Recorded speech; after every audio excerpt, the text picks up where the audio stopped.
Paneling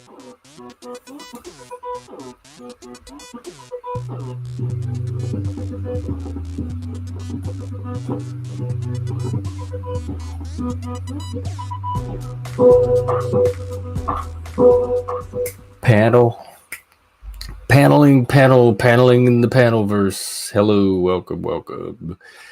Um, uh, what is it? Saturday stream. We did a bunch of movies earlier. We did Ordinary People. That movie just keeps moving up on my list every time I watch it. I just see more and more in it. Hey, Chuck, Moose, Chuck. Oh, the gang's all here, or some of them. It's a lively night out on the streets. And then we watched this hilarious little indie black comedy called Dinner in America, about this punk rock hoodlum and this little nerd girl. So we'll be doing more. Oh, let me check on the news real quick. See what's happening on a Saturday night. I predict Israel and Gaza are fighting. I predict something about Donald Trump. Yep. The protests are still happening. So in other words, no news. If news means new. I heard it was like, I guess I should check. Oh, yeah. Oh, hang on. There is some drama.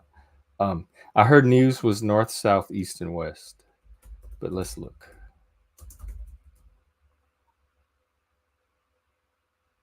News, information about...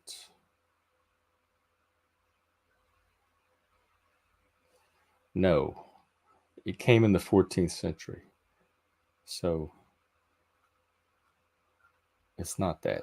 Anyway, okay. So I want to talk about something very relevant and topical and important and close to my heart. In fact, hey, Daniel Barry, I want to show you this. This is a Mammy figurine. She's actually a bank. You could put money in her. She was a gift. I have her. This is actual Mammy from Gone with the Wind. She came with a little tag. She was from the Gone with the Wind figurine collection. Again, a gift. Some of these from Black people. I have more. I don't need to show them all, but I just want to make a point. Oh, I'm a little distressed, Daniel, but we're going to talk about it.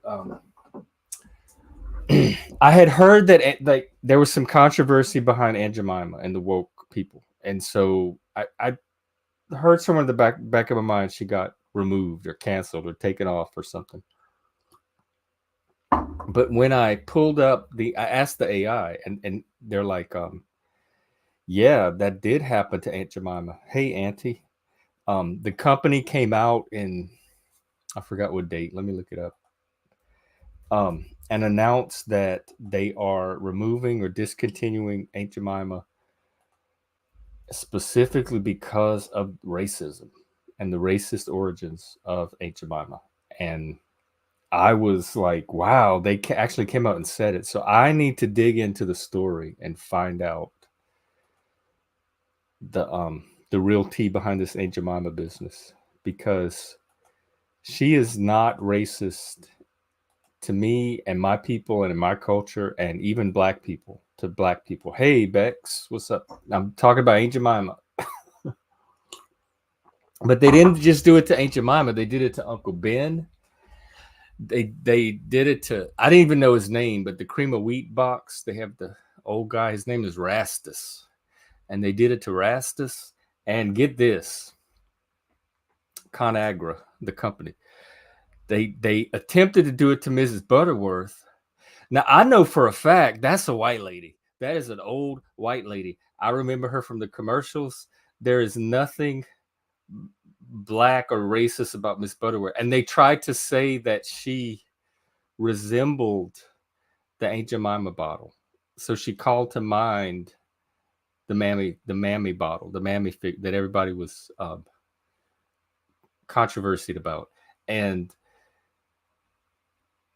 but somehow the Miss Butter, so they launched this like investigation or something to figure out what they should do about Miss Butterworth and to see if she should be canceled. And apparently the bottles are still around, and nobody knows what happened with the investigation, if it got called off or if they just didn't find anything or what. They opened the investigation to see if they should take her off, and somehow she just stayed on the shelves and nobody really followed up, and nobody knows what happened with Mrs. Butterworth. And get this, the descendants of the models that were used for Aunt Jemima, which was Lillian Richard and Anna Short Harrigan, the kids objected to it because they felt like it was erasing a valuable part of Black history and family history. So the descendants of the people that modeled the Aunt Jemima brand were even against the change. The Quaker 2020. Oh, wow. I didn't know that during COVID. I didn't know that that's another thing that we lost during June of 2020. Do y'all remember what else happened in June of 2020? They snatched Jemima off that box so quick. I did not realize that it was that recent, and that was the time period it happened in. And they said that coincidentally, the Onion parody website, a few days before this company had announced their movie, had did a parody article that Aunt Jemima was getting canceled, and then she actually got canceled for real a few days later. Yeah, and I wonder who decides these things. Is it Black people protesting, or is it the upper white middle class liberals deciding that the Black people, just like they tried to change Latinx, or whatever. Yeah, now it's been like Ben's specialty rice or something. And the Latino hated it. They're like, we don't need, for A, we don't need you to choose a word first. B, this is a stupid word. Nobody likes it. We're not using it. And the white people are like, well, you have to use it or it's racist. Ben's Original is what it's called now. It reminds me of, I don't know if y'all saw that movie Ghost World, the Coon Chicken Inn, which used to be a real thing here in Seattle, I believe.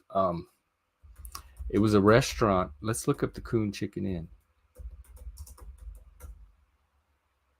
It was 3 restaurants. The first one was Salt Lake City, Utah, 1925. Then in 29, they opened one up in Seattle. And then a third one was opened in 1931 in Portland, Oregon. So these are all the woke. No wonder they're all, hang on, y'all got to look at this. I'm connecting some dots of my own. And I'm not saying this is a conspiracy, but okay, this is the Coon Chicken Inn brand. This is their look, Coon Chicken Inn. This is a restaurant chain in Seattle, Portland, started in Salt Lake City. But those are like the 2 most woke cities with the most like problems with systemic racism and DEI and all that. I wonder if that could have anything to do with it. Like why this culture in particular is so caught up over not being racist. And there's more. I can show y'all a whole bunch of images. Hope I don't get my channel taken down for this. This is right off of Google. Look, that's their restaurant. The history of Coon Chicken Inn.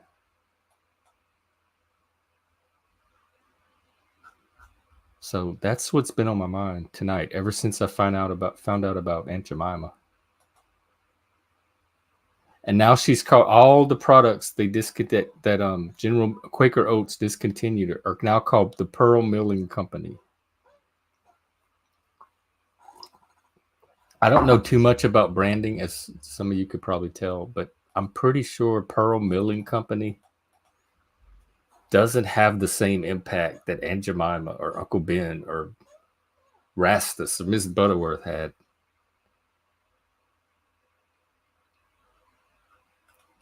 So it's very first world. If we had actual problems, we wouldn't have time to sit around and worry about Uncle Ben or Aunt Jemima or the horrible racist horror they're perpetuating on society. So some of it's that. Let me see if I have any tweets. It is hot here tonight. Finally, we're getting a summer, but oh yeah, okay. Here's a tweet. Um, I'll just read it. A Palestinian girl takes a DNA test. I guess he's replying to another tweet, and he's paraphrasing, and freaks out after learning that Palestinians are not a real ethnicity and basically just Egyptians, Jordanians. All the so-called Palestinians originally from Egypt, Jordan, Lebanon, and Syria. There's absolutely no trace of an ethnic Palestinian root. So they're like a political or regional or geographical unit, but they're not an actual ethnicity. Which I don't know if that changes people's positions, but sometimes they feel like they're fighting for a people in one sense and not for a people in another sense, I guess is the point. This guy says there was an ancient kingdom of Israel for centuries before the first known literary mention of Europa. Oh yeah, I was going to show this video, but this is the one I was waiting for Lib for. I have 2 trans videos that I need help with. Yeah, I think they got Uncle, because they said it happened during 2020 during George Floyd. The Swedish fish. The low who's the lower class, Chuck? The What is Swedish fish? They don't even let us have Kinder eggs here. Or lawn darts, yard darts. But it's still not Canada. Oh, like so they were Egyptians and Jordanians, but just the lower class version of them, like the trailer parks of them, are kind of like we were, like the Cajuns were with the French, or Appalachia is with the British and Irish. Yeah, the bakla, we call it back home, low class bakla. Um, yeah, I mean they're probably their own people now if they've lived in the region long enough to kind of develop their own culture, which is what happened to us. So like they even though they're not like we're not genetic. There's no Cajun DNA. Which it's French DNA primarily. There were other nationalities that came over with it, so it wasn't just French, but it was predominantly French. But there's no specifically Cajun DNA. It's going to show up as French DNA, and so even though we are a specific ethnicity and culture, and the Palestinians could have developed into a specific cultural ethnicity now without having actual their DNA being differentiated. So I think at this point in time, regardless of the genetics of it, they're a cultural entity that exists as Palestinians. Now, I guess the debate could be had of West Bank and Gaza. Are those the same entity or 2 distinct entities, etc.? But at this point, there's something called Palestinian people, or at least the Gazan people and the West Bank people, regardless of what their DNA is. Just like there's no American DNA, but there's an American culture, which to fully know, you would have to go outside of America, and then you would notice the contrast between what makes you distinctly American relative to some other country. Californian DNA. That might be, is that where the lizard DNA comes from, or the snake DNA? I don't want to start misinformation. Oh, by the way, it is an open panel. It's just really we were watching movies earlier, and it it got too late for a nap, so I said, "Fuck it, I'll just stream." So that's what this is. This is the nap substitute.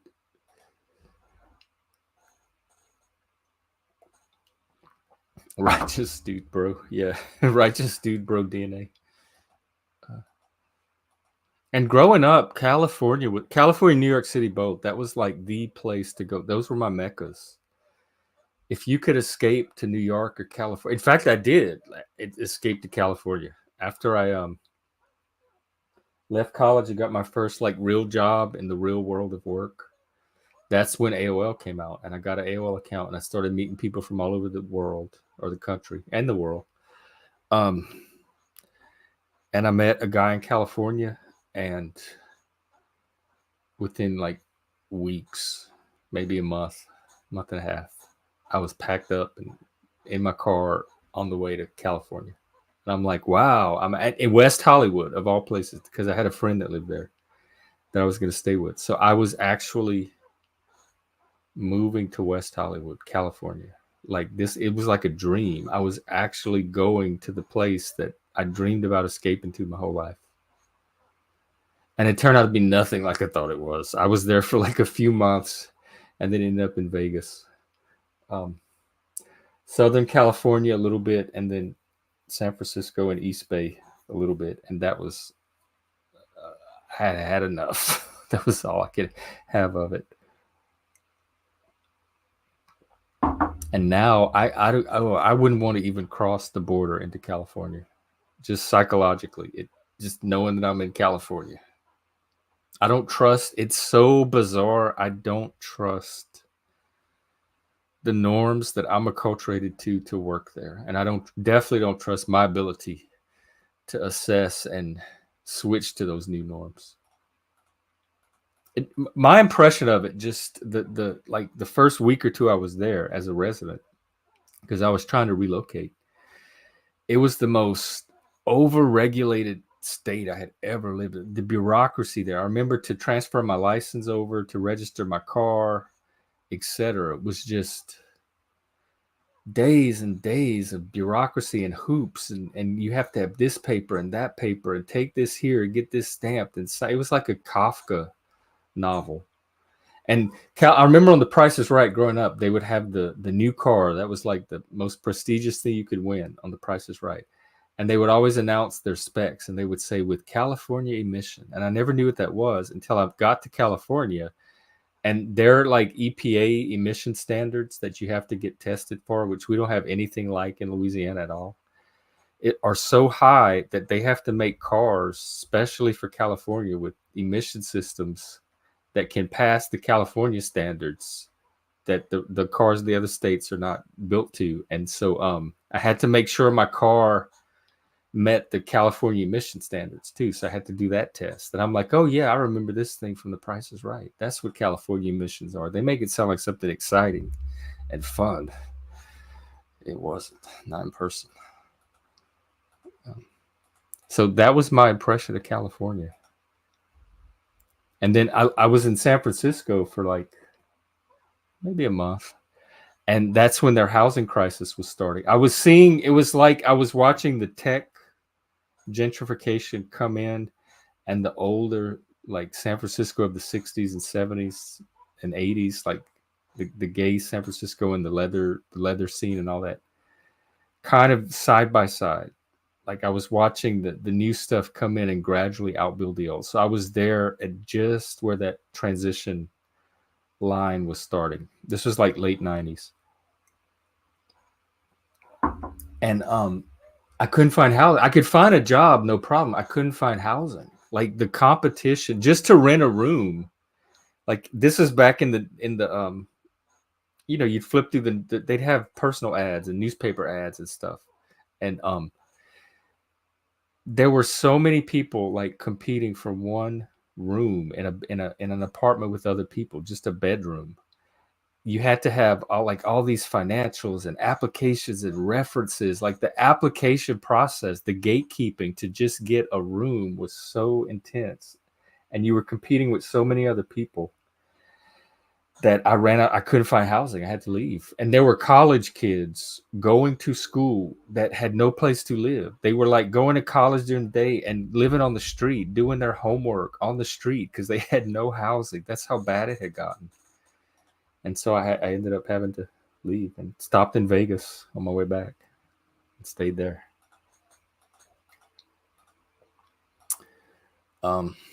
So let's see what else is. Oh, did I? Yeah, I did all the tweets. And let's see who streams tonight. I do know Machine is streaming. He does his Saturday night streams. Frank is video gaming. Oh, Truther Cop. I haven't seen him in a while. I like Truther Cop. Oh, streaming Team Mel, maybe. I don't know.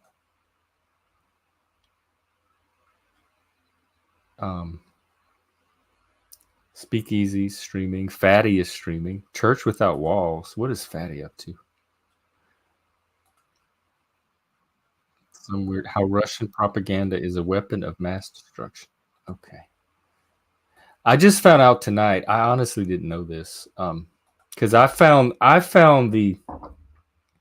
Well, I had my own podcast during COVID and for a few years after, and then I teamed up with a few other podcasts, but they were more like centrist and like anti woke or intellectual dark web type crowd.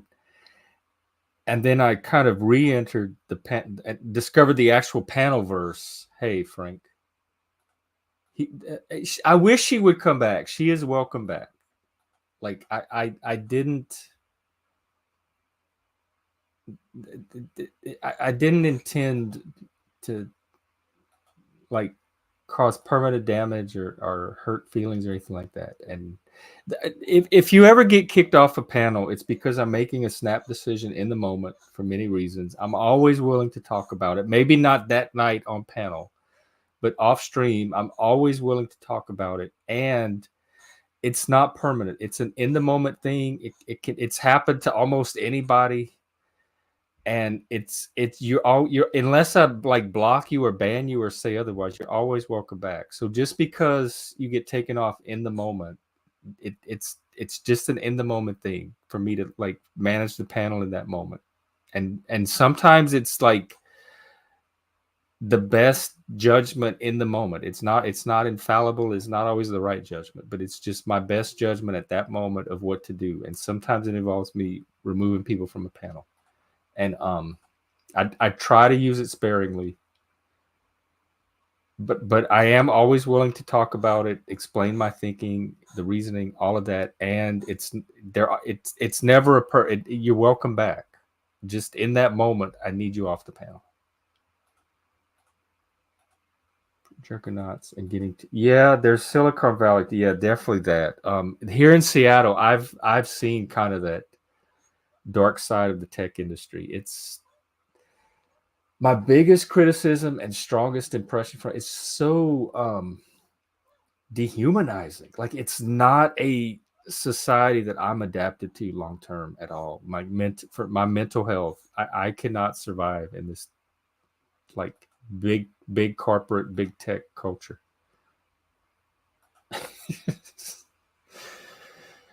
Ah, Frank, I see your game has ended, or another one has just begun.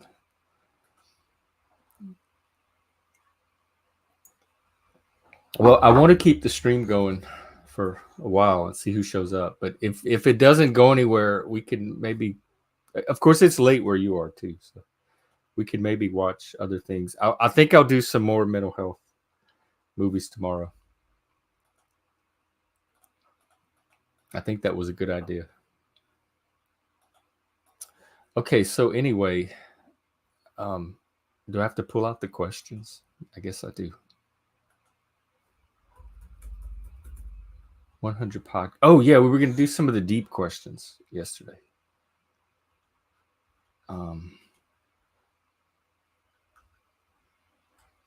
There's funny, interesting, juicy. What's a juicy one? Oh, we did some of the juicy ones.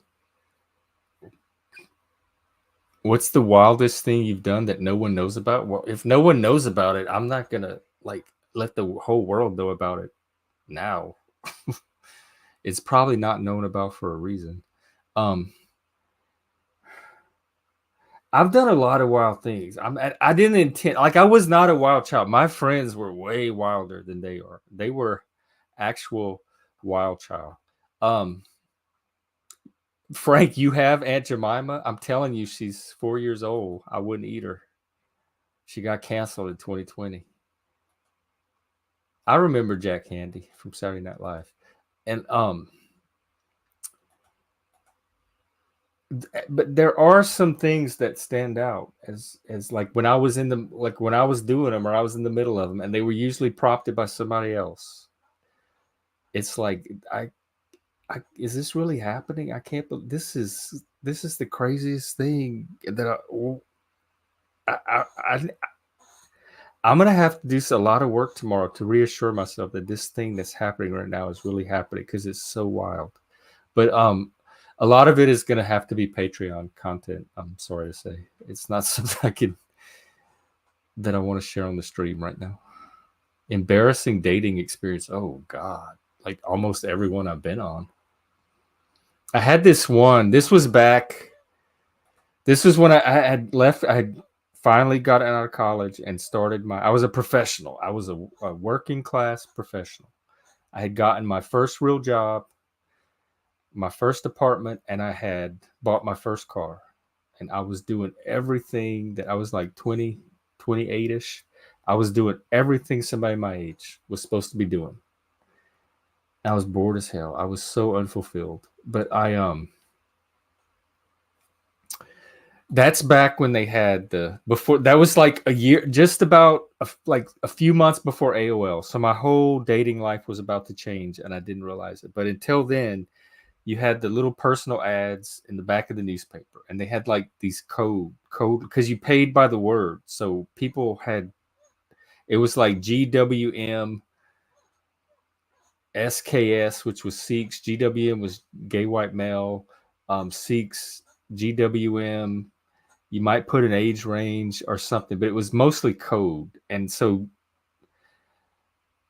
I put a personal and I would answer other people's personals, and they gave you a voicemail box that you would call into, and you could leave a voicemail for the person or get there. Now you had to pay to do it.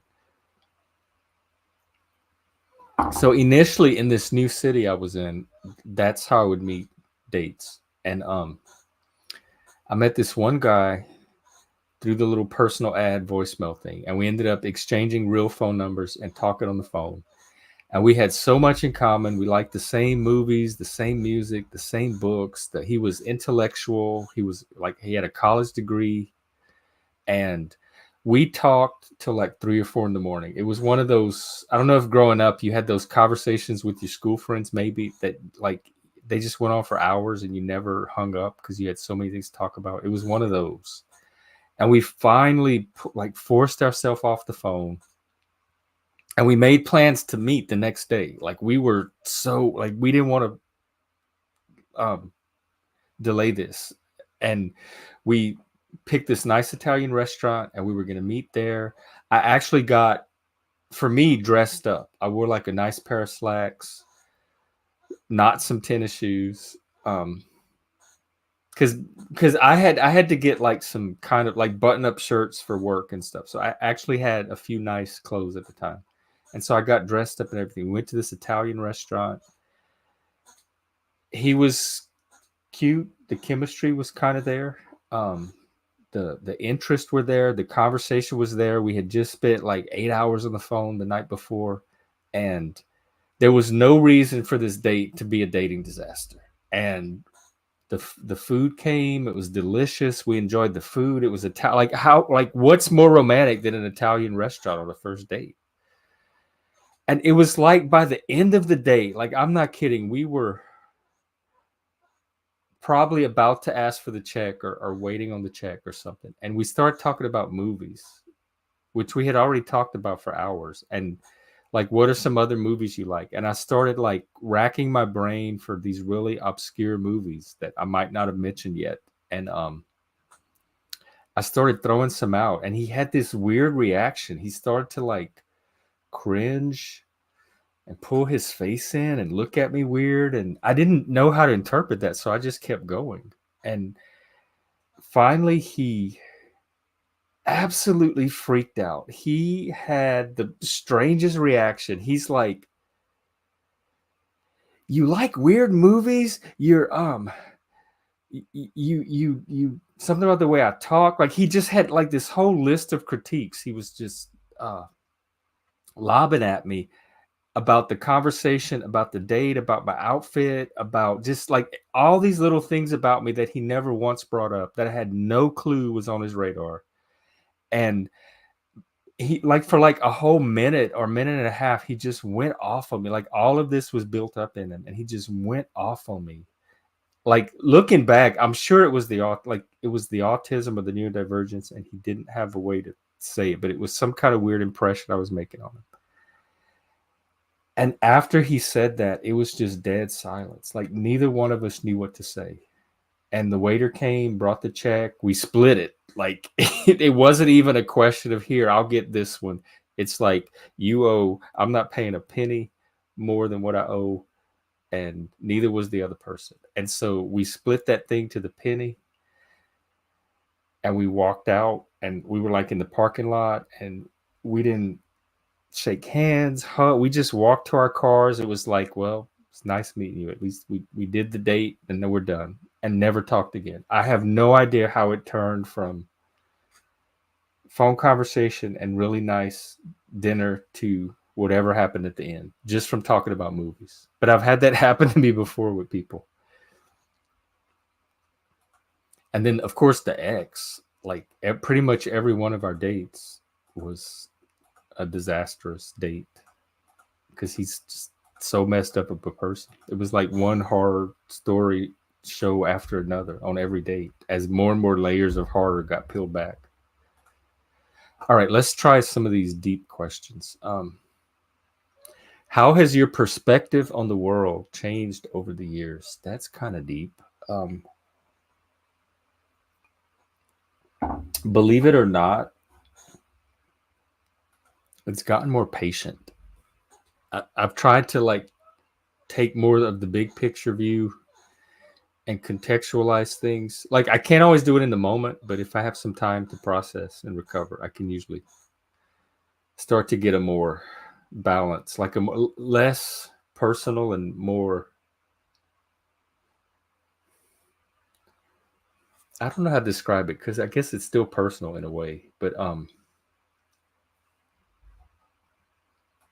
trying to adult.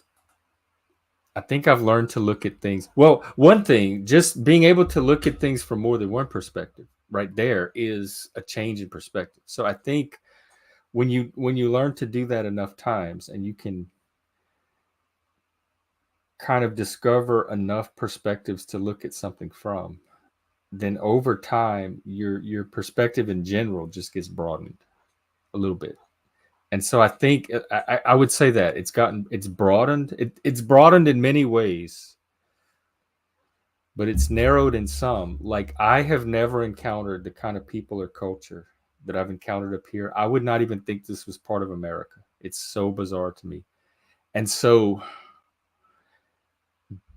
that has not broadened. I have not been able to assimilate that perspective. So I still have a narrow perspective on the culture up here, and probably always will. I have broadened it as far as I'm able to broaden it. But I still know that it's not nearly as broad and objective as an outsider from somewhere else might be able to achieve. So in that sense, I guess it's done two things. It's broadened where it could, and it's become aware of its limitations where it could not. So where the broadening ends are that resistance or rigidity or cultural or neurophysiological limitations or whatever those limitations are. As I bump up against them because I can't broaden it any further, then I learn what those limitations are. And so I have more of a perspective of my perspective as to its potential and limitations. So that's my answer. Hey, Axis, what's up? Fatty, what's up with you? I thought you were streaming. I just checked out one of your streams. You were watching some video about Russian propaganda is a danger or something. I did peek in on it. But you can come up if you want. Anybody's welcome to come up. It's just a chat stream. What's one thing you would change about society if you could? I I don't know how to make mass changes other than through like our legal process, and I'm not really interested in that. I make changes on the individual level, like one person at a time, here and there, a little bit, kind of maybe like nudge in a different direction, just a little bit. Those kind of changes. So it's hard for me to like switch to the macro level and think of it like one thing I could do that would affect enough people to be a societal change. I I've like being in mental health. I've said this before, and I still think this would be a very good, easy change to make. And it's not really a change; it's just adding something that I think is lacking currently, and that's mental health literacy, like mental health 101. You could do it in a high school class, maybe even junior high level, college for sure, or just a YouTube video channel. Basic stuff like what is mental health? Like, how do we know when our mental health is good? How do we know when we're having mental health issues we should worry about? And then once we figure that out, what do we do about that? Where do we turn? How do we shop for a good therapist? There's different kind of professionals out there. There's psychologists, there's psychiatrists, there's social workers, there's counselors, there's people like me, which are peer counselors or peer supporters. There's many different types of people that you might want to access. So like kind of learning how to have an idea of what, where to turn, like what your problem might be and where to turn for it. And then how to know like what is good therapy? What do you basic consumer education? What to expect from a good therapist? How do you know you found a good therapist? What are the red flags that you haven't? That kind of stuff. So like when to be concerned about your mental health and what to do about it when you've decided that you should be concerned and you want to take the next step. Who do you take that step with, and how do you know you've identified the right person that can help you? So you could do it in like an hour or two little course, but I would just add that at as many the workplace, schools, TV, Oprah, like anywhere you could stick it, just a little basic, get mental health literacy out there in the public so that people will have that information and they can make informed, educated, because part of mental health is being an educated consumer yourself. You don't be at the mercy of the system. You are a collaborator and a participant in that system. And a good therapist should be a collaboration. It should be person-centered. It should not be ideological or activist oriented. So if they're telling you your mental health problems are because the white supremacists are oppressing you, and if you dismantle the system, your mental health will go away, which is a new trend in therapy. That's not person-centered and locus of control. It should empower you to take control of your situation and help you find solutions that you can act on with your own personal agency to affect the situation and get the outcome you want. So it should and it should be individualized. But the most important thing is it should be collaborative. It shouldn't be the therapist setting themselves up as the expert and telling you what to do. And you should develop a set of therapeutic goals that you work towards. So it shouldn't just be this open-ended, vague therapy. You should have actual goals that you've collaborated on setting, and you should be in the driver's seat for those goals. That a good therapist will help you kind of figure out what are some good goals, but they should originate from you and your needs. Like, because you're going to the therapist for a reason. So be aware of why you're going. Depression, relationship issues, communication issues, workplace issues, whatever. And like, what about the relationship? What about the workplace? Have some vague idea.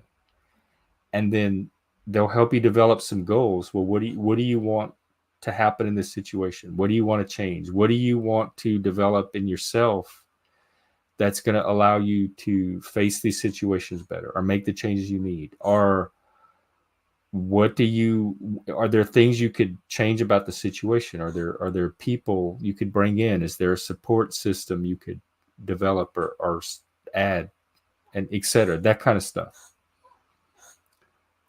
So it should be collaborative person-centered, you being the person at the center.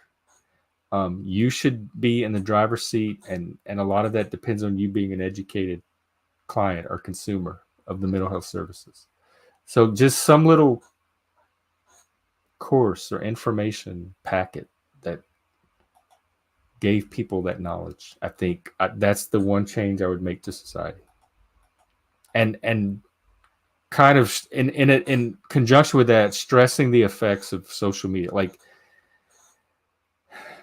self-care for the social media age. If you're going to spend 4 or 5, 8 hours a day on the internet consuming 1,000 information sources, how do you take care of your mental health in the process? How do you, because social media seems to be able to magnify the actual threat levels of things. So if you're constantly exposing yourself to things that appear more threatening than they actually are in real life, that's going to affect your mental health long term. So learning how to accurately assess things that might appear to be threats when you see them on a Twitter feed or a Facebook post.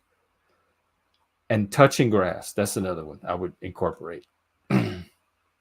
Like that internet real life balance.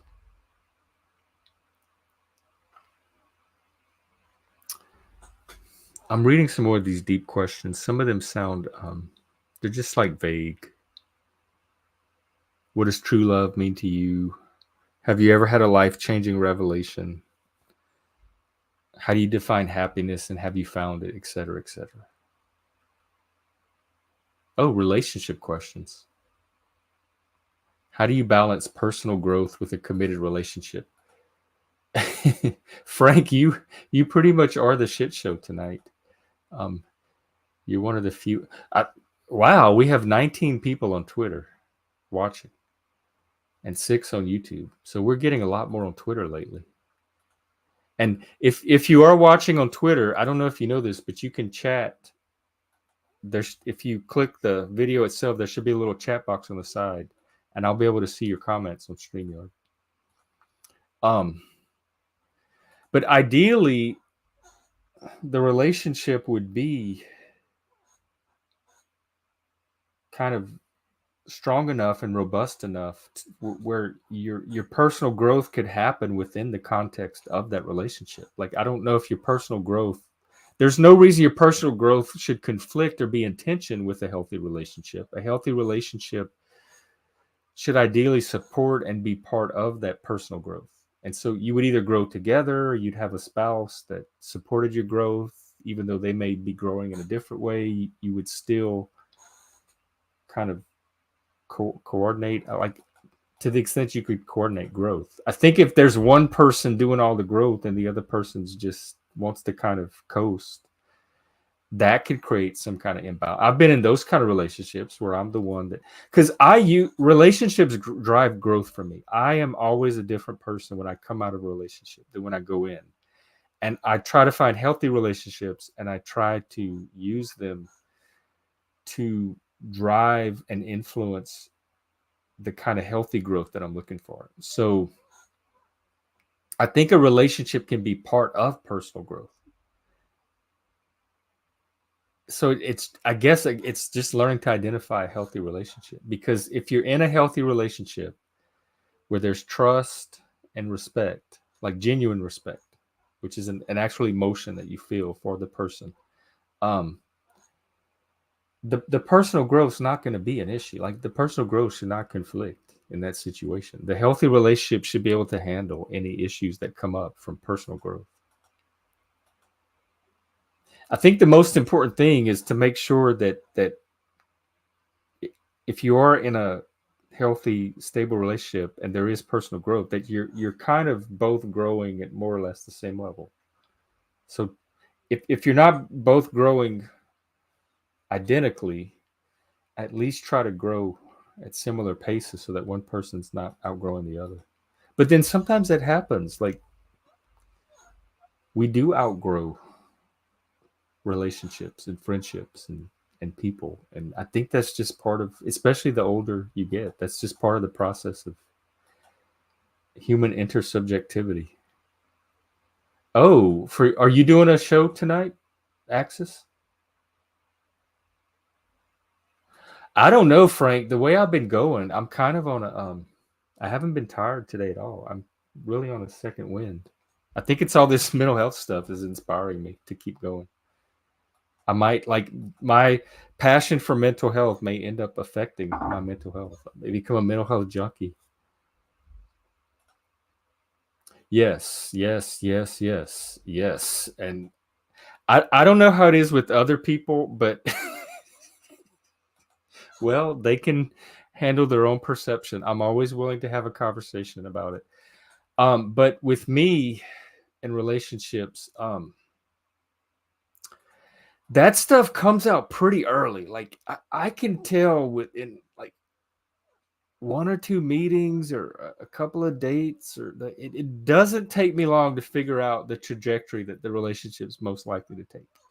And a big part of that is conflict resolution. So that initial, because the initial connection can be magical, and it runs smoothly, at least in our minds. And we don't always notice the little flags and little potential bumps. But that first little bump or record scratch or conflict, that tension point, how that's resolved tells me a lot. And if we can get through that in a healthy way and grow from it, like the rupture repair concept, um, that the way people handle conflict tells me a lot. And what is conflict to them, like what they react to as conflict, tells me a lot too. And so it usually doesn't take me long. It's never taken me a long amount of dates to figure out if I want to be in a relationship with a person. So my relationships happen pretty quickly. And then it's just maintaining them and stabilizing them from there. And that can take, like with Mike and I, and we moved in together pretty early. Um, it took a good 6 months. And we had like roommates and friends in the picture too. So it wasn't just like us in a bubble. There were other like dynamics and factors playing into our attempt to stabilize our relationship. But it took a good 6 months to like learn each other's patterns and ways and smooth out our reactions and discomforts and unfamiliarity, because he was from Connecticut. He's a Yankee, and I was a Cajun from South Louisiana. And so culturally, we were not from the same background. We were both like intellectuals and gifted. So we had that common like cognitive connection we could make with each other. So we could talk past the cultural stuff. And I got along better with him than any human being I've ever connected with my entire life. And our cultures actually complemented each other over time. He had some like Yankee skills that were very useful that I didn't have, and I had some Cajun and extrovert and social skills that were very useful to him. And so it took us about a good 6 months to work all that out and figure out where our strengths are, where we complemented each other, how to handle conflict, how to build trust. That was a big one. Like how to learn that when we communicated, we really were trying to communicate the best we could, and we had the other person's best interest at heart. And the most important ingredient for me was respect. And respect and trust kind of go hand in hand.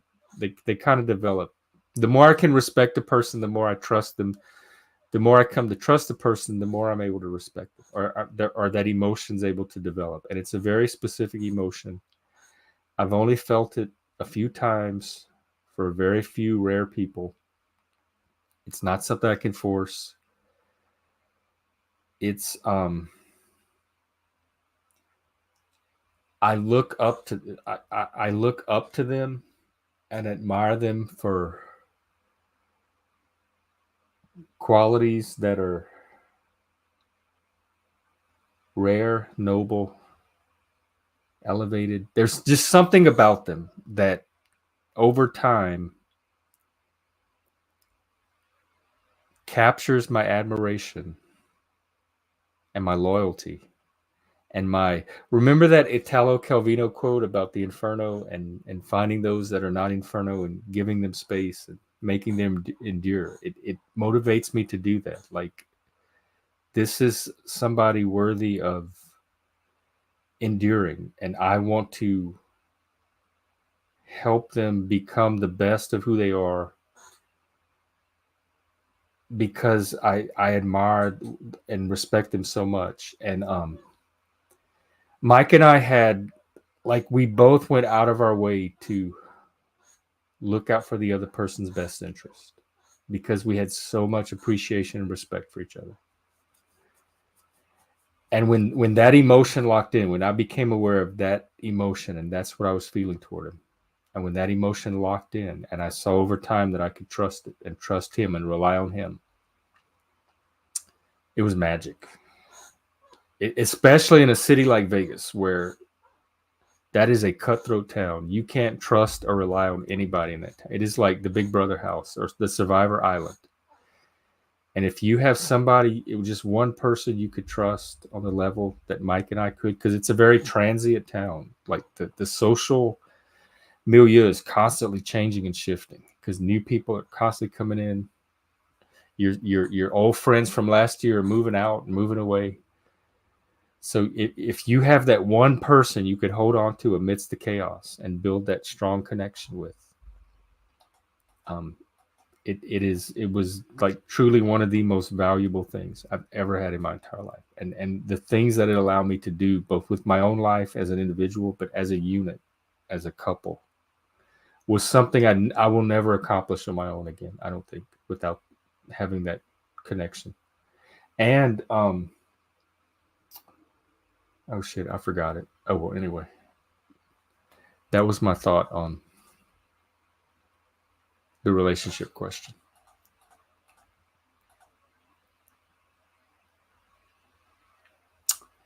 How important is communication? I don't know how to have a relationship without it. Oh yeah, I know what I was going to say. Like, you see some of that dynamic here with Chris and I. I think we have that connection and that trust and that respect that allows us to be such a good streaming team as long as we have. And that's kind of how Mike and I was. Like, so when you have that with a person, whether it's what Mike and I had, what Chris and I have, what you might have with a partner, a friend, a coworker, any human you have it with, nurture it. Don't take it for granted. It's way more valuable than you might realize. Appreciate it, respect it, nurture it, help it grow, defend it. Yeah. And that's all I got to say about that. But back to communication, and not even just romantic, like any human relationship. Even on this panel, y'all, we watch communication breakdowns happen all the fucking time, and I don't know what the rate of them is in neurotypical land, but I know after having been in enough autism settings, they happen all the fucking time with neurodivergent people, because when you add a bunch of autistic people in the room who already have their own quirky, unique way of picking up, like, interpreting social information, I'm surprised. And if they do this, I want credit for this idea, and I want some royalties if it hasn't happened already. They haven't put a bunch of Spurgs in a house, like the Real World Spurg house or something. That is content. I'm telling you, you don't have to work at it. So communication takes patience. It takes commitment. If I'm bothering to troubleshoot communication breakdowns with somebody, it's because I care enough about them to hear what they have to say and have them in my life in the first place. Because if I don't care about you, or I'm not interested in your conversation, I'm just going to let it break down. I'm not going to put a lot of effort into recovering it at all. So I think communication is important. I think it's worked out between individuals. It's intersubjective. There's not really, I mean, if there's rules for it, ask the neurotypicals what those are. From my perspective, it's just kind of, you learn there's a learning curve with each new person. You get their pattern, their style, how to take them, how to interpret them. We're still working it out on this. Like even me and Chris are still working that kind of stuff out. I don't think it ever ends. I just think we've gotten better at the communication it takes to work that kind of stuff out. So if the communication, I think healthy communication when it's happening, because everybody's message is getting received accurately, reflected back accurately. Everyone's needs are getting met, et cetera, et cetera. My friend told me one time about the porpoise catching the fish, like especially with new people or strangers, or like at a party or on the panel, and you throw out a topic or a conversation or something about the weather or whatever, and the person, their dolphin's either going to catch the fish or not, and the person's either going to respond in a way that keeps the conversation moving, or it's going to fall flat, which is the dolphin didn't catch the fish.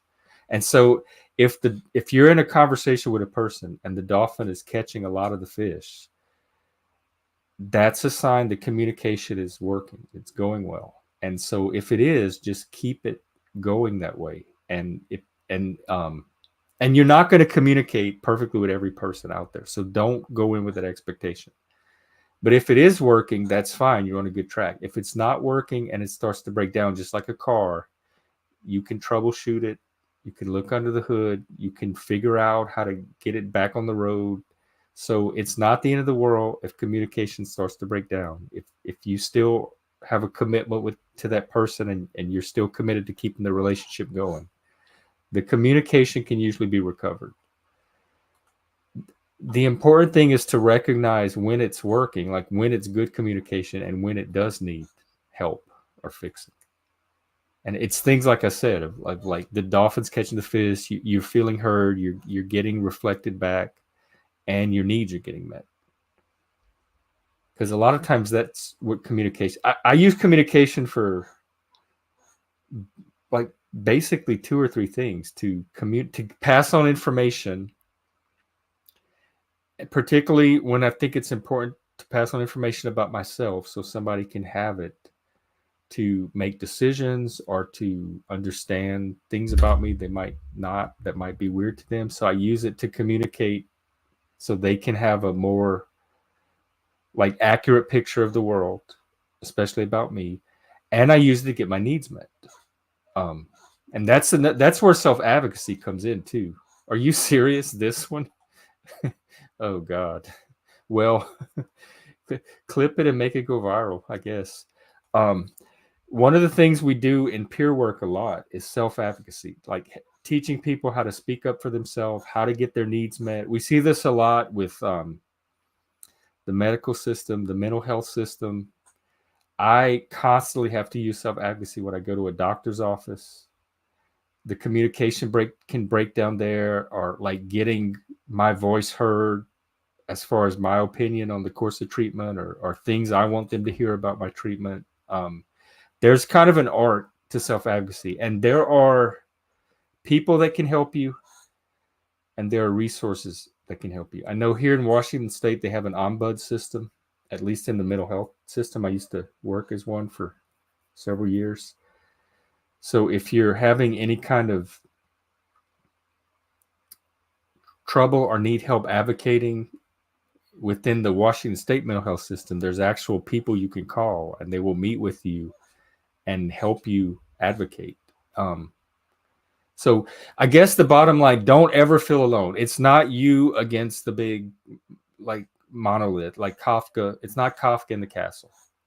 There are people that can help you get what you need from the castle these days. It's not just you against the castle anymore. So if you are in those situations, just like reach out to me. I can maybe help you find resources or help you strategize, so, like how to advocate.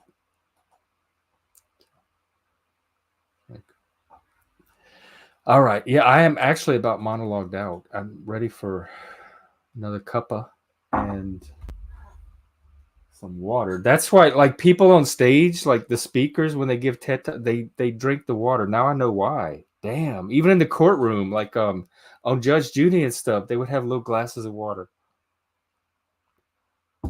And the court people could stop and say,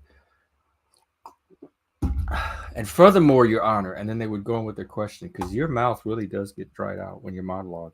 Damn. And this is an involuntary monologue, by the way. I'm a monocell, I guess. This is just because people. Well, I tried to be asleep earlier, which is one reason I'm up here. It didn't work. They had me chained in the basement, feeding me movies, mental health movies, and fucked up family comedies. What? Oh, which link?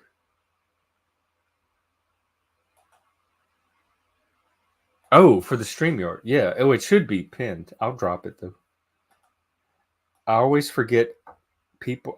We're recruiting for another wrench or mod to do little tasks like reminding people to like and subscribe because I always forget that, and reminding me to drop the link, or reminding people to that it's pinned at the top, etc.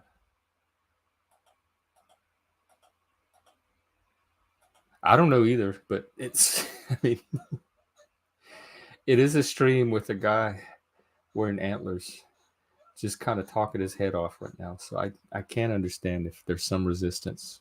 Wow, we got 20 something people on Twitter. It's pretty good. So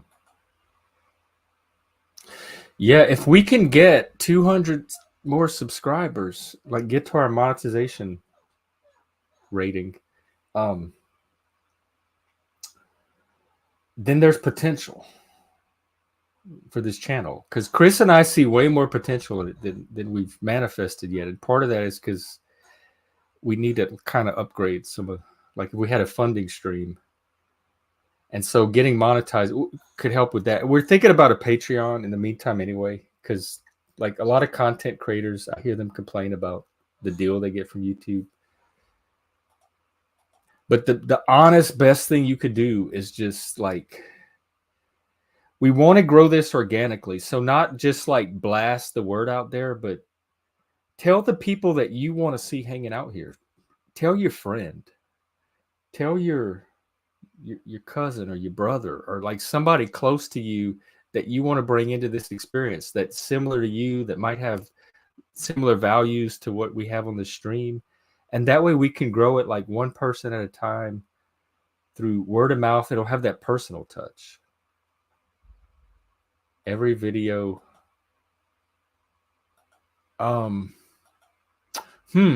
We should talk this week, Moose, and put our horns together. And what is the vault? I'm not sure. I haven't really fooled with Patreon. I have a Patreon account that I use to sign up for other people's Patreons, but I've never tried to do one of my own. And the thing is just coming up with tiers to make it worth, like you want to give value.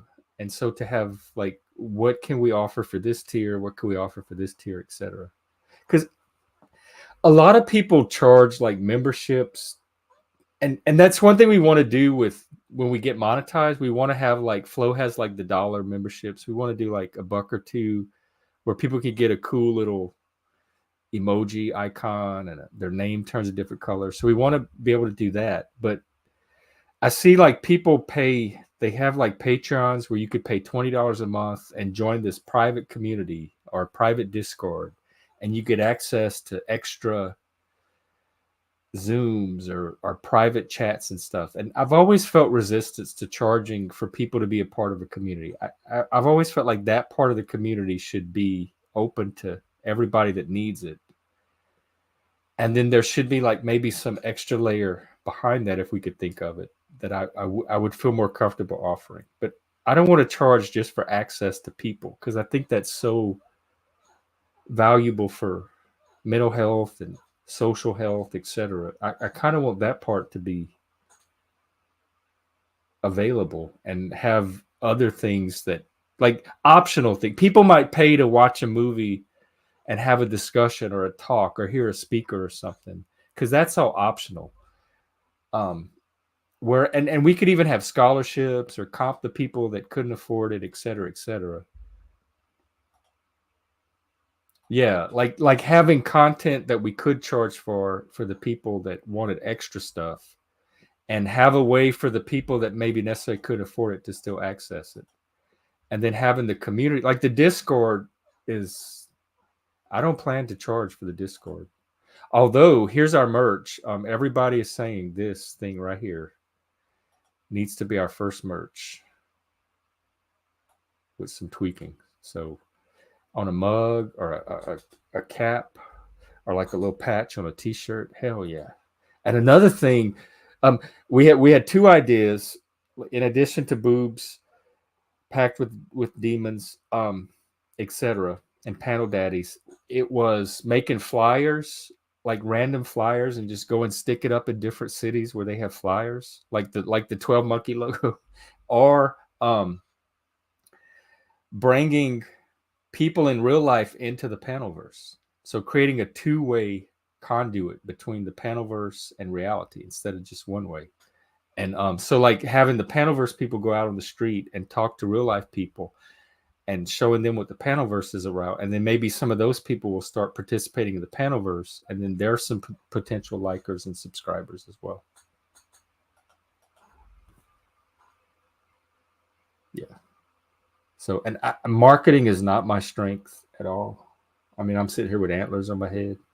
So, if anybody knows more about we're doing the basic thing.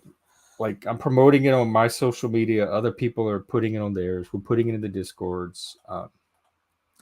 Another thing that would help that I would like to do more of is find other panels to go on that are less drama panels and more content panels. Like maybe go on some mental health panels if there's a mental health sector of the panelverse, or go on some philosophy panels or neurodivergent, whatever. Like some find a little cluster, like a little panel network or community that this panel would fit in as a collaborator. And that could potentially bring in more community, because our community will grow from interacting with other communities, and then we cross feed each other's communities. So anyway, I guess I got caught monologuing back again. I tell you what I'm going to do. I'm going to find a video to play real quick. Flow is streaming. I wonder, I don't know. That's always a risk, streaming Flow or machine. I'll find something a video to put on, and then I'll go grab a refill right quick.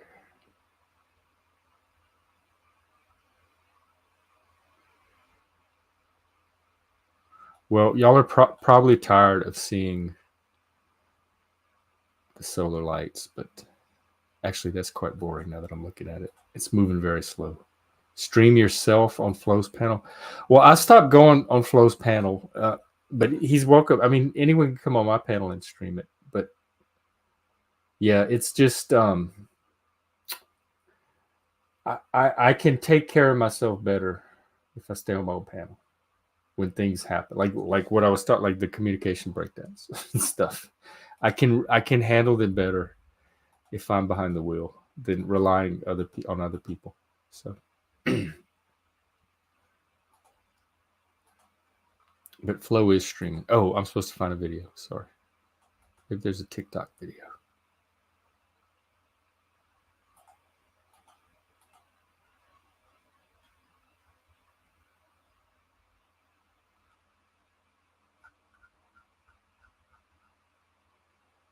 Sorry, just try. Oh, we could watch Frank stream his video game. Just trying to find some interesting content that's not copyrighted.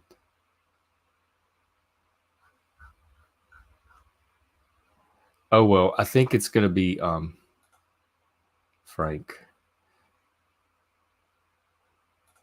Here, just watch Frank stream for a while, and I will be right back. And then we'll see if anybody else wants to come on the panel. So this is our brief intermission, folks. Enjoy.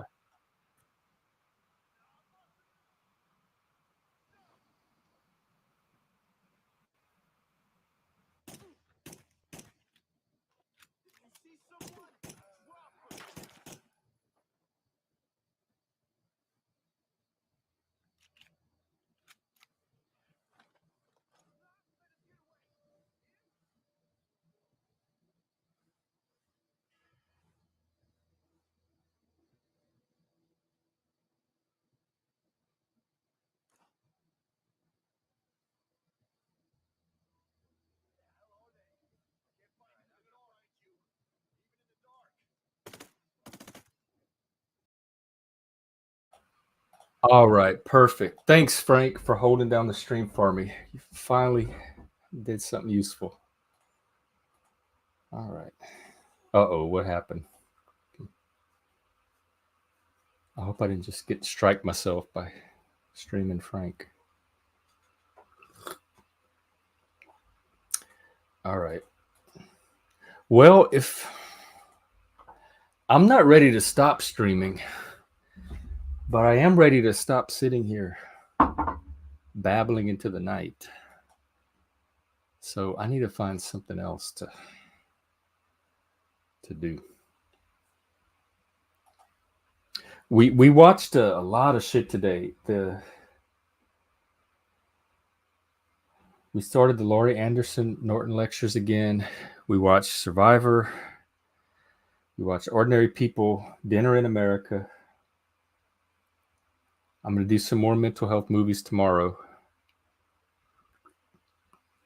I also have a Nietzsche documentary I've been wanting to show and a Walt Whitman documentary. I think he's relaxing, and he is, you kind of waking up. You have that little relaxing wake up period. So no pressure. Auntie, do you ever come on panels? Oh, right. He's being respectful of his household, which that I used to have 2 roommates. Now I just have 1, but that's one reason I didn't stream late at night either. Is I didn't want to wake up the roommates in case it got loud. Oh, did you just move in? Is that a new place? Or are you redoing it?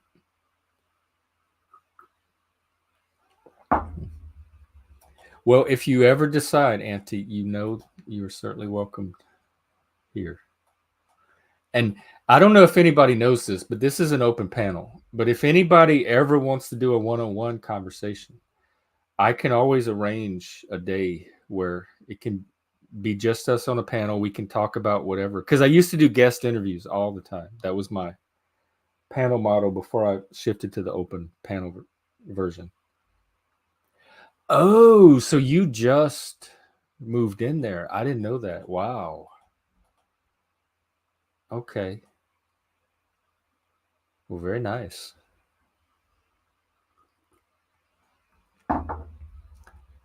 Yeah, you are out there living the life, and it is good to see and well earned. Oh, okay. Yeah.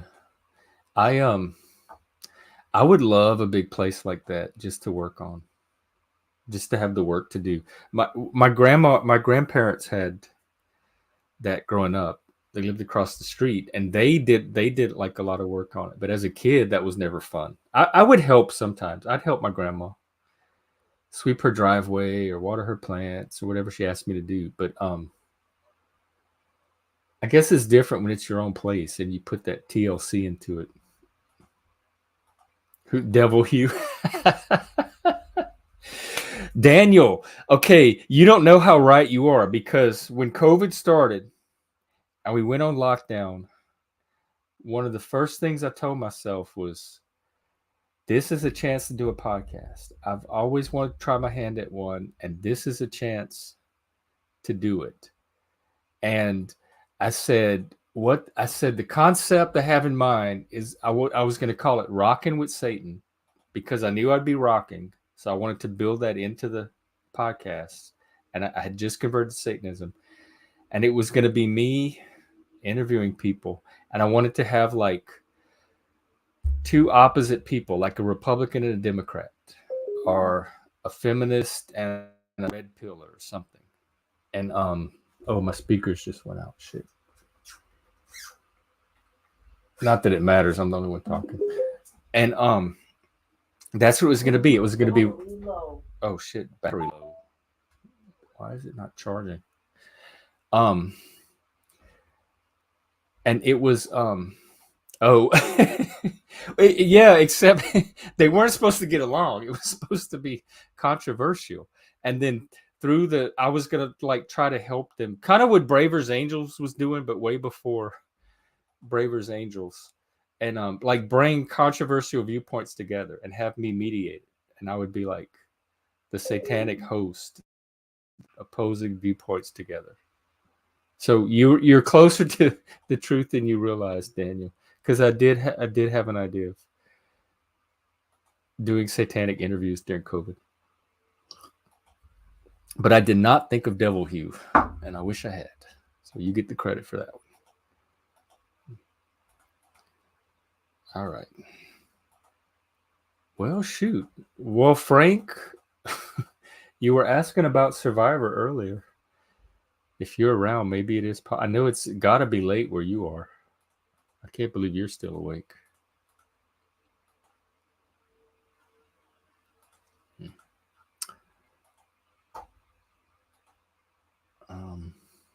Yeah, it's almost 10 o'clock here, and I'm really not sleepy.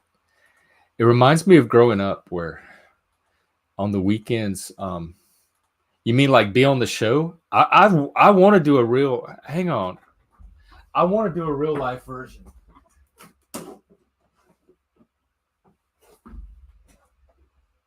I bought this in like 2001. It was a board game. It was when Survivor had first come out. It was real popular. And I have never gotten to play it. It lets you create your own Survivor game like in your house. And it has all these little challenge cards like well, this one's stupid, but the first tribe able to find a piece of string and demonstrate how to perform a cat's cradle wins immunity.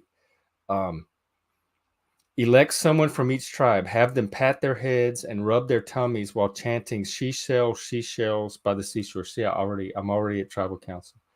The person able to get the furthest without flubbing wins immunity. They had stuff where you had to like go in your refrigerator and find like do something with bologna and slices and stuff. Blindfold a tribe mate and then throw a ball across the room. Help him or her retrieve it by yelling out instructions from behind a designated line. They do that challenge on Survivor. So anyway, it's all these little challenges you can put together in your house, and you can have like a backyard Survivor game with friends. So I have the game. I was just going to modify it for the Panelverse, but I do that too, dude. I have a whole. I bought Rex, which is it's based on the Dune universe, and I've had it for like 7 or 8 years, and I haven't played it a single time because I can't find the 5 or 6 people I need to play. And they have Tabletop Simulator where you could play online remotely with people, but it's really clunky. It's a pain in the ass. It kind of cuts into the fun of playing a board game. Oh, the one with Kyle MacLachlan? I tried to watch it as a kid, but there was something disturbing about it. I mean, I know it was David Lynch, but at the time as a kid, I didn't know. Although, didn't he take his name off? Wasn't it an Alan Smithy film? I believe. Oh, Moose, I have it on Steam. I don't know if do you need it too? I think it's one of those where as long as I have it, I can invite other people. And I've been wanting to play test it for a while because there's a learning curve to it. And I have Cosmic Encounter, which is my favorite game. It's also the people that made Rex. So if we can find enough people, in fact, Chris and Lib were supposed to do it one day, and then Lib ended up like getting involved in life stuff for a while, and we had to table it. But pardon the pun, I didn't mean to make it. But I have it. I think that you can play without having to buy it. So if you're on Steam, one day give me your Steam name and I'll add you to my friends list, and we can connect on Steam, and then we can see if you're able to join without having to buy the game. Because I have it and I've been wanting to play it with people. Oh, like people would get pissed off and throw the pieces across the room? Probably so. I hate Monopoly so bad. I don't think I've ever won a game of Monopoly in my life. I don't know what the hell I'm doing. As it reflects my life because I don't know what the hell I'm doing in the same domains in real life as Monopoly. But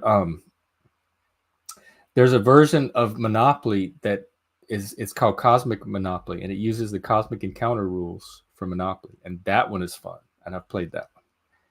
Basically, it's each Cosmic Encounter is everybody is a race of aliens, and you all have a sector of the galaxy, and you're all trying to take over the universe by attacking other people's galaxies and establishing colonies in their system.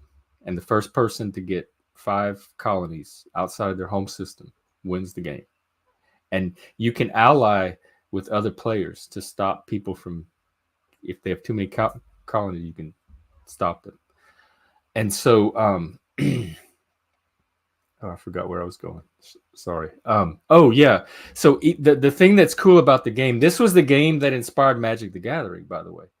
What's cool about the game is each alien has its own special power to break one of the rules. So each alien has their own unique advantage to manipulate the game. And no two games are the same twice ever.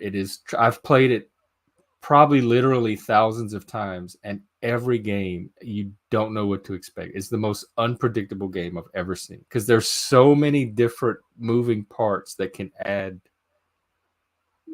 change and add chaos to it. And the basic mechanic, it's like that card game War or Battleship, where you each put down a card, you flip it over, and the highest card wins. That is as simple as, at the root of this game, that's as simple as it gets.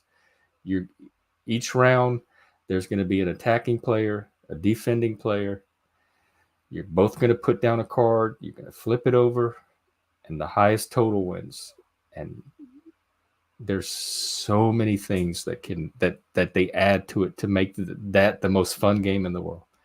Yeah, I have been trying to do board game night forever. In fact, Chris and I have some Steam games that we wanted to try to play and stream. Chris has one where it's called Dopacon Island, where it's like it has demons in it that actually sit on your shoulder and tempt you into backstabbing your friends.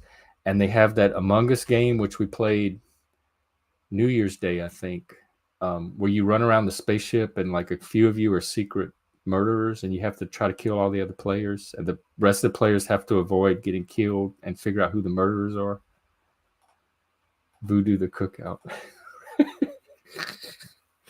Yeah, a chicken. We got a chicken with your name on it. That's hilarious.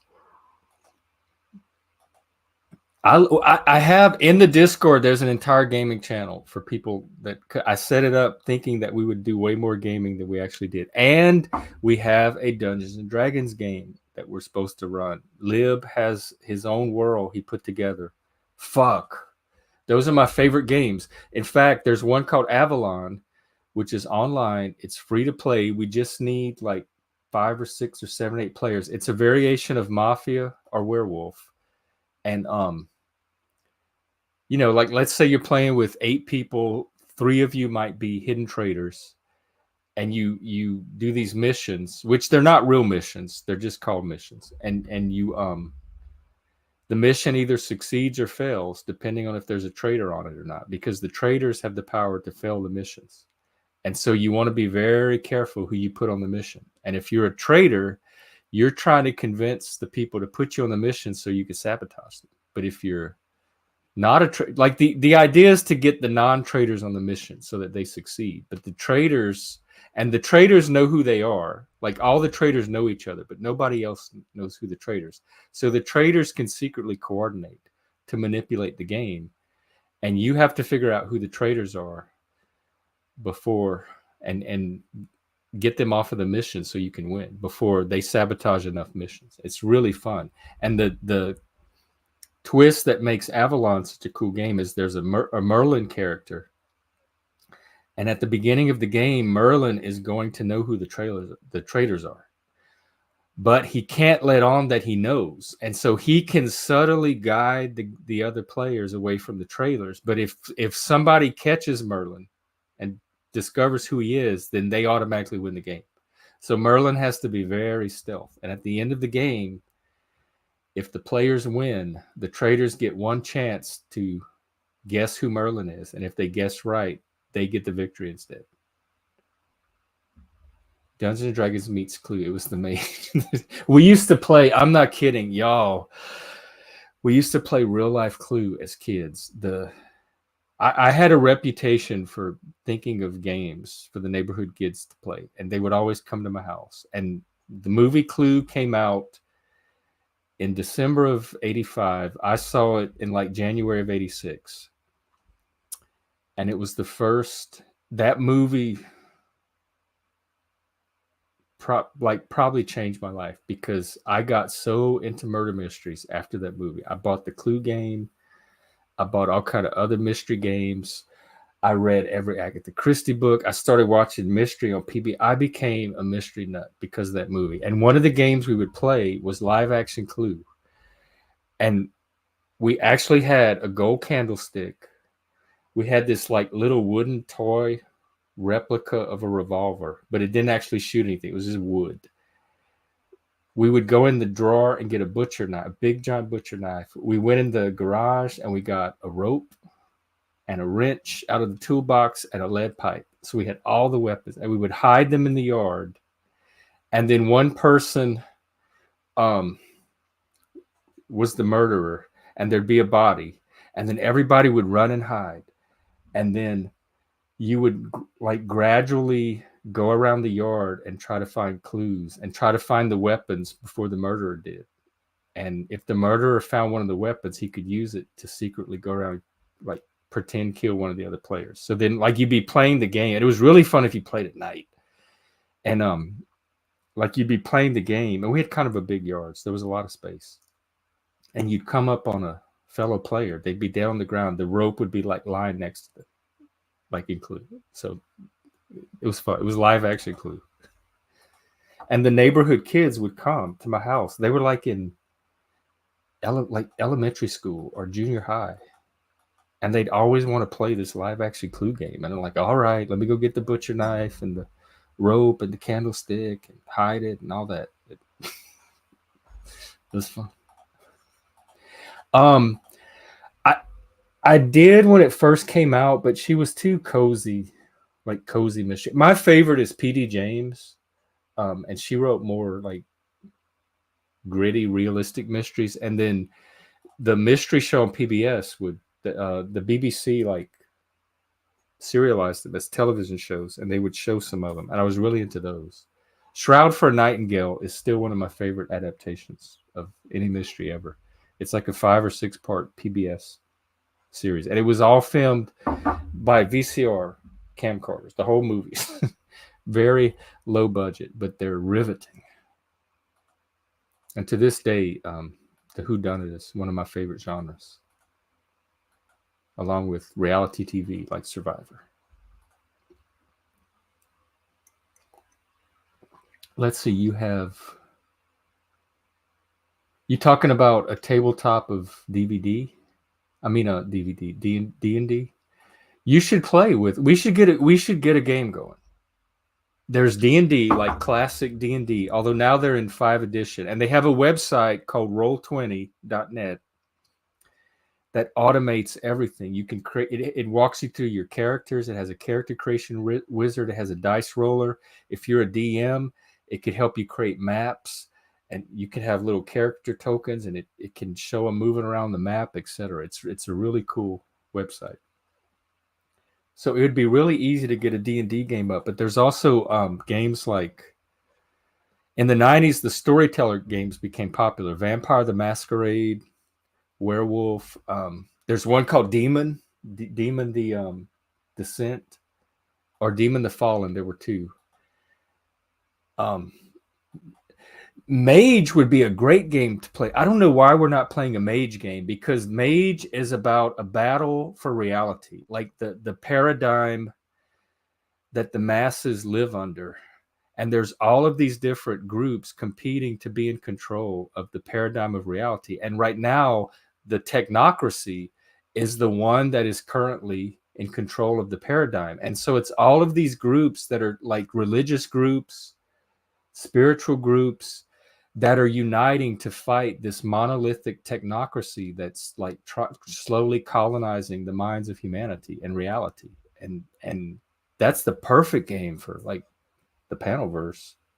They have like a group of mages that are Christian mages. They have some Gothic mages, some like computer virtual reality mages, and some that are like they use drugs like psychedelics and music and dancing and sexual ecstasy to transcend the physical world and go into these other dimensions to get their powers from. Oh, they had a computer version. Yeah, I used to play. I remember when the vampire trend started. That was a huge. In fact, until the D&D craze of the 80s, that I had never seen a role playing craze like Vampire the Masquerade before. And they had a live action version too, where you would play with rock paper scissors when you needed to resolve a dice roll. And I did some of that too. And they have one in that line that's it's called Wraith, the Oblivion, and you play a ghost, and you die. So the beginning of the game, you go through your death, and then and the underworld is divided by how you died. So if you were murdered, you're in one group. If you died of sickness, you're in a different group. If it was suicide, it's another group, etc. So depending on how you died, that determines what kind of ghost you become. And the cool thing about that game is you have a shadow character that's trying to sabotage you and pull you deeper into oblivion, to where you just cease to exist. And the shadow is rolled up as a separate character, and it's played by another one of the players in the table. So like Moose would play my shadow, I would play Daniel's shadow, Daniel would play Moose's shadow, and it's played as a separate character by another fellow player. Mages on stages, mages in... Yes. And there's another set of games I'm dying to play. I'm scared to introduce them to the Panelverse, but I'm also excited at the same time because there's so much potential here. They're called Jeep Form games, and they're out of Scandinavia, Denmark, I think. And they're a style of role-playing where you kind of use elements from your own life to play the game, and other people can like take on characters in your life. So it's kind of like psychodrama role-playing. And they're not long term. They're not like for campaigns. They're like little one-offs, and they look really interesting. And I need to find some really intense, fucked up psychological people to play those with. So all of that is stuff on the project board as soon as we find the people. The psychedelic Christian, non-Christian wizard. Yeah. It may be a great game because I think it would resonate with a lot of the Panelverse. And then my personal favorite is Demon. Like you're playing a demon from the beginning of creation there was a big war in heaven, and all the demons got exiled into hell when they followed Lucifer, and they got imprisoned in hell. And recently, because all of these games are set in the modern world, Vampire and Wraith and Mage, they're all set in modern day times, but they're kind of supernatural games. And so in the modern world, hell, there starts to be little cracks that form in the demon prison in hell, and a few of the minor demons are able to get out of these cracks and enter into the mortal world, and they take possession of a human because they need a mortal body. And so you play like the human character and the demon from the beginning of time that's possessing her. And the demon has to use the mortal vehicle to accomplish its demonic goals. And there's different types of demons, depending on what role they played in the 7 days of creation. Each day had a different order of demons responsible for a different task, because they were the angels at the time creating the world. They became demons when they fell. So they were the angels of creation. Bob Ross, Happy Little Wizards. I can't believe that I'm still, my gums are still flapping after an hour and a half. Y'all are a great audience, because this comment conversation is what is providing the content. So thank you. This is what I wanted when I started my stream. I said I want a live show where guests can come on, and there's a bunch of people in the comments having conversation.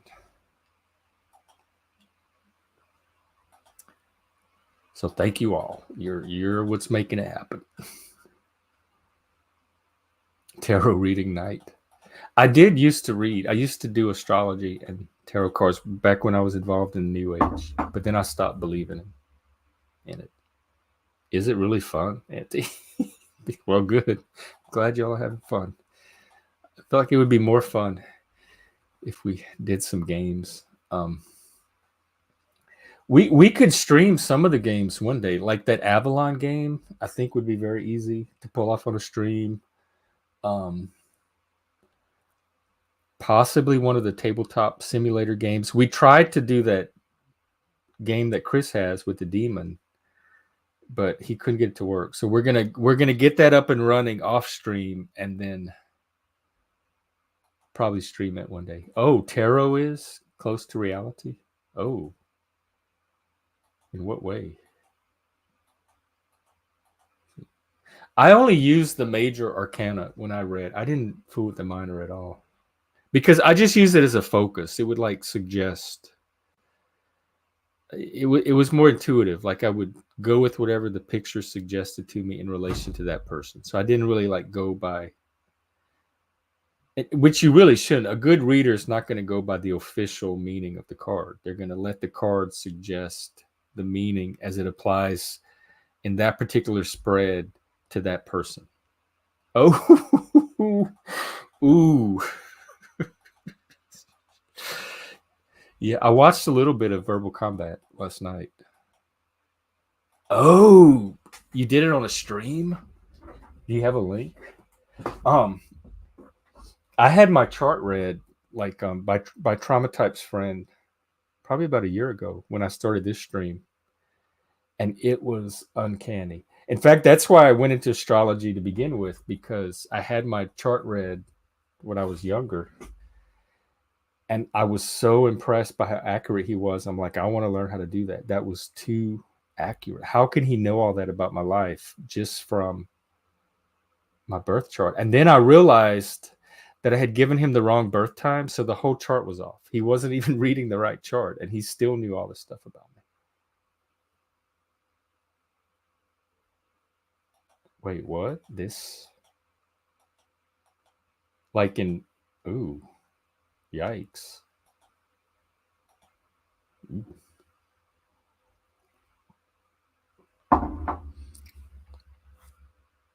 Yeah, I had my roommate used to, there was this card reader on YouTube that he liked, that he used to watch all the time.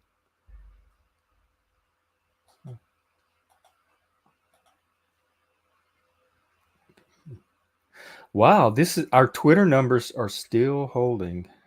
Our YouTube numbers are going down, but there's a big audience on Twitter.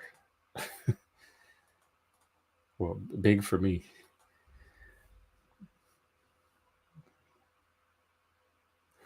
All right, I think I got to run and pee again, so I think I'm going to set you up with another video,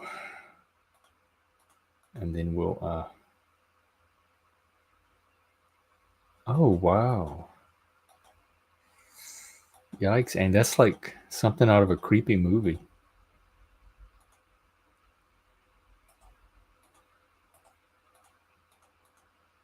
All right, let me find something to watch.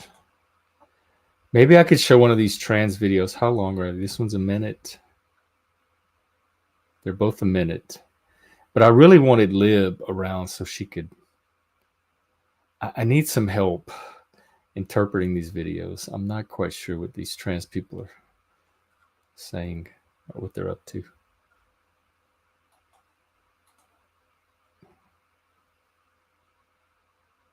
Traveling Fools. Does anybody know Traveling Fools?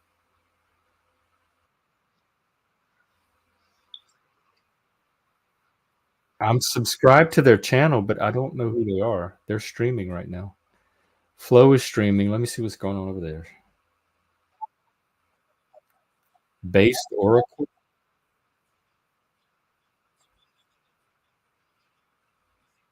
drama.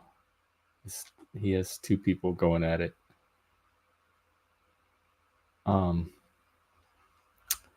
Maybe Machine.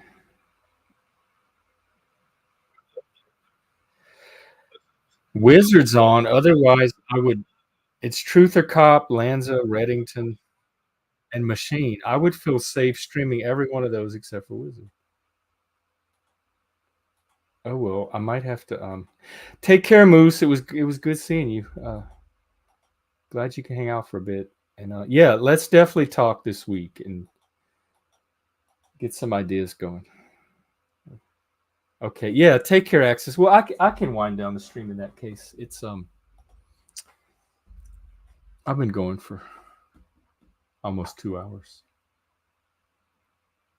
In fact, Frank, if you're out there and you want to go do another Survivor to close out the night, I'd be up for that. So, I tell you what, instead of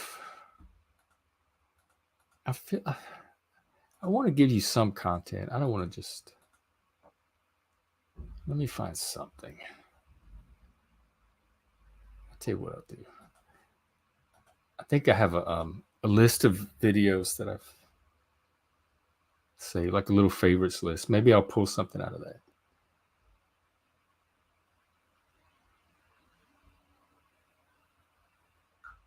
How do I find them? Where are they? Why does YouTube make stuff so hard to find? All right.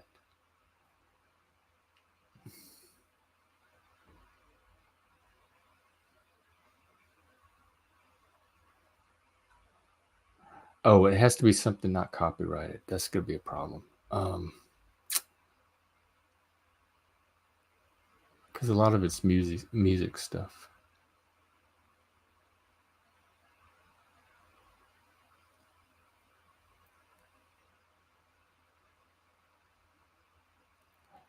I'm still looking. You know, a lot of Cajun stuff.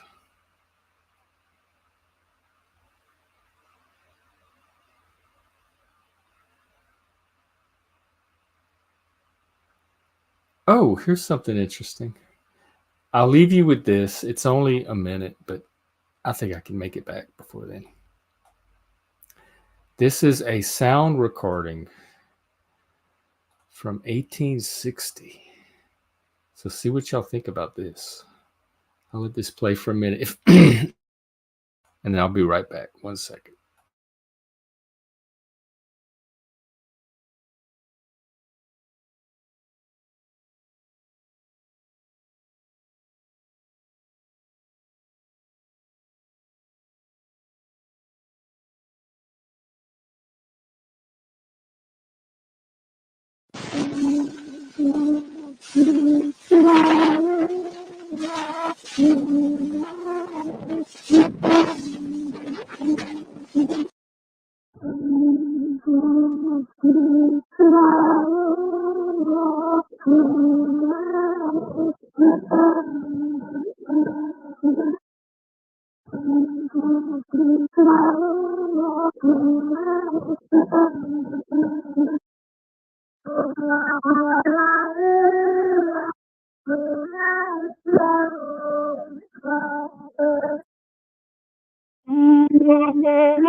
In Cajun language, that's what you call it.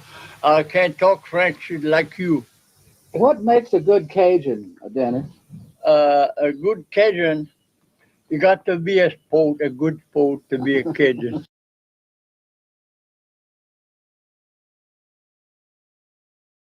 You really do. That from 1860, y'all, that sound recording, that just amazes me. Like that's even before the Civil War. 1860? Oh, well, that was the demons before the war. It was probably just like crappy technology. That was the state of technology here. Sometimes the technology on the stream, people sound like demons. Especially Neurojack the other day, when his connection wasn't working, every time he talked, he sounded like a demon. It was cool. All right, I think I'm streamed out. Let me see if Frank's around.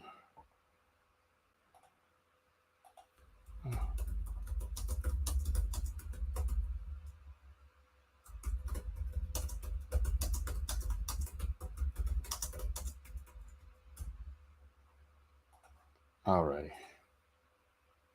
Oh, there you are. I just messaged you. I did, because you came and you teased me with Survivor, and then you went off and played a game. So you deserved a curse. I told you I know voodoo. Don't fuck with me. But yeah, I can wrap it up if you want, and we can go get an episode in. I just know it's like almost dawn where you are. The chickens should be starting up anytime, any second now. Take care, Auntie. Yeah, we'll definitely be here tomorrow. Okay, yeah, I'll see you there, Frank, in the Discord. So, all right, it was fun hanging out. I hope, I guess I had fun, and we'll be here tomorrow. And have a good rest of your evening. There's plenty of streams going on, and y'all can come watch Survivor with us in the Discord. Alrighty, talk to you later. Take care.